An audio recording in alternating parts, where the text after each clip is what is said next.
রাজ্যে বিধানসভা নির্বাচন 2026 সালে ইতিমধ্যেই ভোটের দামামা না বাজলেও রাজনৈতিক নেতারা তারা আসন্ন বিধানসভা নির্বাচন নিয়ে যথেষ্টই তৎপর। রাজ্যের বিরোধী দলনেতা শুভেন্দু অধিকারী আসন্ন বিধানসভা নির্বাচন নিয়ে বড় মন্তব্য করলেন। তিনি বললেন, শ্যামাপ্রসাদ মুখোপাধ্যায়ের মাটিতে পদ্ম না ফুটলে বৃত্ত সম্পন্ন হবে না। সোমবার দিল্লিতে কেন্দ্রীয় স্বরাষ্ট্রমন্ত্রী অমিত শাহের সঙ্গে সাক্ষাৎ করেছিলেন রাজ্যের বিরোধী দলনেতা শুভেন্দু অধিকারী। অমিত শাহের সঙ্গে ঠিক কী কথা হয়েছে সে বিষয়ে বিস্তারিতভাবে শুভেন্দু অধিকারী সংবাদ মাধ্যমে কিছু বলতে চাননি। তিনি বলেন, রাষ্ট্রীয় নেতারা প্রত্যেকেই বিষয়টি নিয়ে আশাবাদী। রাজ্যের বিরোধী দলনেতার দাবি, রাজ্যের মানুষ মমতা বন্দ্যোপাধ্যায়ের বিদায় চান। বিজেপি একমাত্র বিশ্বাসযোগ্য বিকল্প পশ্চিমবঙ্গে। শুভেন্দুর খোঁচা, এটা এমন এক রাজ্য যেখানে 9 বছর পর চাকরির পরীক্ষা হয়, তাও সুপ্রিম কোর্টের নির্দেশে।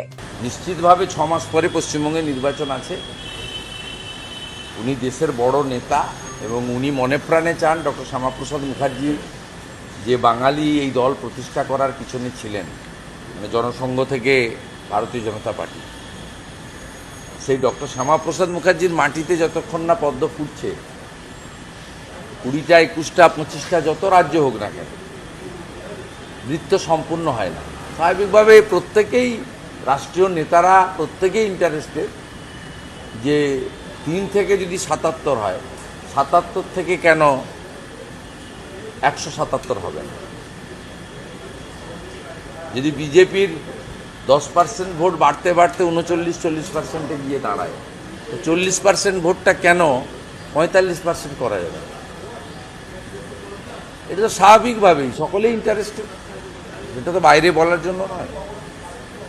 মমতা ব্যানার্জিকে যেতে হবে 26, এইটুকু আমি আপনাকে বলে দিলাম। কোনো শক্তি নেই ওনাকে এই নির্বাচনে রক্ষা করে। গণতন্ত্রে জনতা জনার্দন শেষ কথা। আপনি ব্যক্তিগতভাবে বুম ছাড়া, ক্যামেরা ছাড়া, সাংবাদিক পরিচয় ছাড়া আপনি রাস্তাঘাটে বাজারে ডেকে 10টা সাধারণ প্রান্তিক মানুষকে জিজ্ঞেস করুন, যারা লুক বদল করেছে তাদের নয়। পশ্চিমবাংলায় একটা প্যান্টকে 3 বার সেলাই করে পরে এরকম যুবকের সংখ্যা কিন্তু অনেক, ক্রোড়স। আপনি দেখে জিজ্ঞেস করুন যে রাজ্যে 2,15,00,000 বেকার, 9 বছর পরে এসএসসির পরীক্ষা হয়, তাও সুপ্রিম কোর্টের নির্দেশে। এই রাজ্যে মানুষ পরিবর্তন চায় এবং পরিবর্তনটা বিজেপির হাত ধরেই চায়, কারণ বিজেপি একমাত্র বিশ্বাসযোগ্য বিকল্প।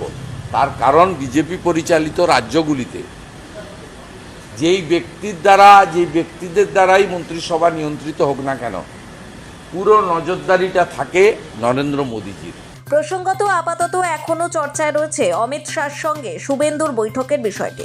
সূত্রের খবর, বাংলার বর্তমান রাজনৈতিক পরিবেশ, রাজ্যের আইন শৃঙ্খলা পরিস্থিতি এবং বিজেপির সাংগঠনিক ভবিষ্যৎ নিয়ে বিস্তৃত আলোচনা হয় দুজনের মধ্যে।